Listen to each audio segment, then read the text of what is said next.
Shalom, perkenalkan nama saya Kelvin Tarigan dengan NIM 210301264, Fakultas Pertanian, Prodi Agroteknologi, kelas IT 5. Di sini saya ingin menjelaskan sedikit tentang jamur mikroskopis dan jamur makroskopis. Pertama sini saya ingin menjelaskan tentang jamur mikroskopis dengan media roti Amanda. Terima kasih.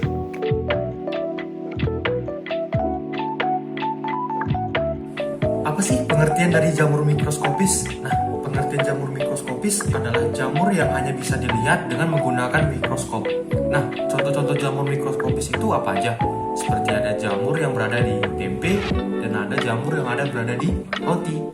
Nah, ciri-ciri dari jamur mikroskopis itu adalah hifa tidak bersekat dan mempunyai beberapa inti atau senositit, reproduksi seksual dengan zigospora dan hasil seksual dengan spora, terdapat rhizoid atau akar semu, serta ukurannya yang mikroskopis atau bisa dibilang kecil, sehingga kita harus menggunakan mikroskop untuk melihatnya.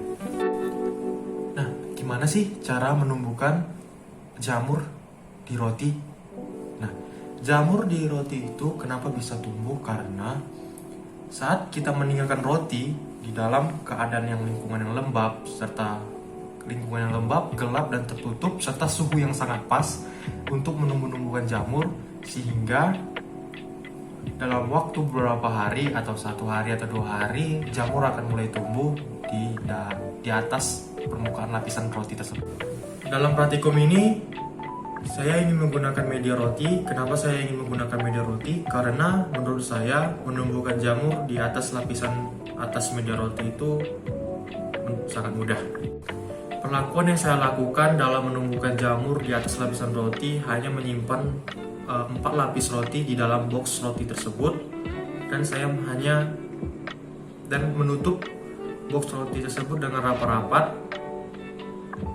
sehingga sehari atau 2 hari ke depan jamur akan tumbuh di atas lapisan roti tersebut. Bisa kita lihat di gambar yang samping bahwasan hari pertama belum ada sama sekali jamur yang tumbuh. Pada hari kedua 4 lapis roti tersebut bisa kita lihat gambarnya sudah mulai memunculkan jamur-jamur berwarna putih, dan ada juga jamur-jamur yang berwarna hijau.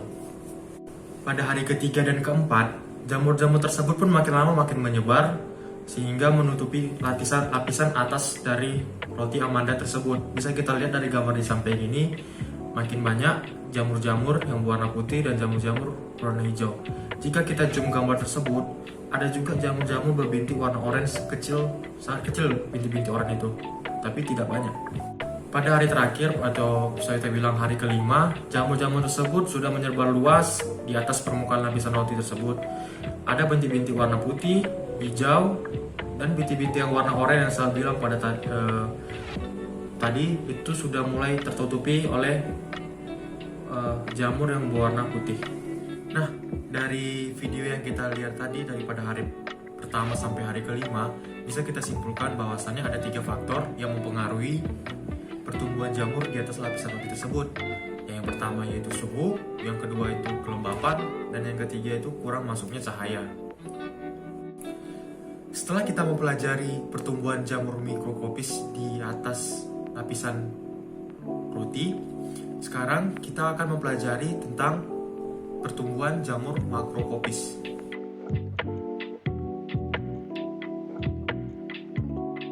Apa sih pengertian dari organisme makroskopis? Nah, organisme makroskopis adalah organisme yang dapat dilihat dengan mata secara langsung tanpa melalui alat apapun.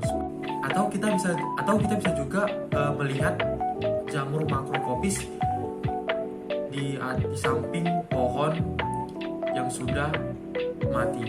Nah, pada laporan praktikum makroskopis ini saya menggunakan jamur Pycnoporus sanguineus. Gimana sih ciri-ciri dari jamur Pycnoporus sanguineus ini?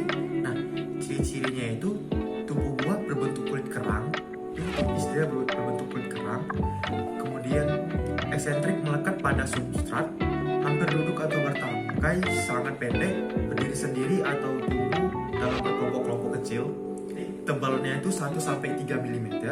Kemudian tabungnya juga panjang dari jamur tersebut yaitu 1 dm dan hingga lebarnya itu sampai dengan 6 cm. Warnanya itu warna merah darah.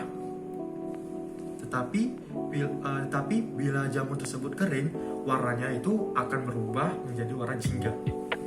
Nah, kita sudah mengetahui bagaimana tentang jamur mikrokopis dan tentang jamur makrokopis. Semoga video ini bisa bermanfaat bagi teman-teman yang menonton. Jika saya ada salah atau kata-kata yang kurang menyenangkan yang keluar dari mulut saya meminta maaf. Akhir kata saya mengucapkan terima kasih.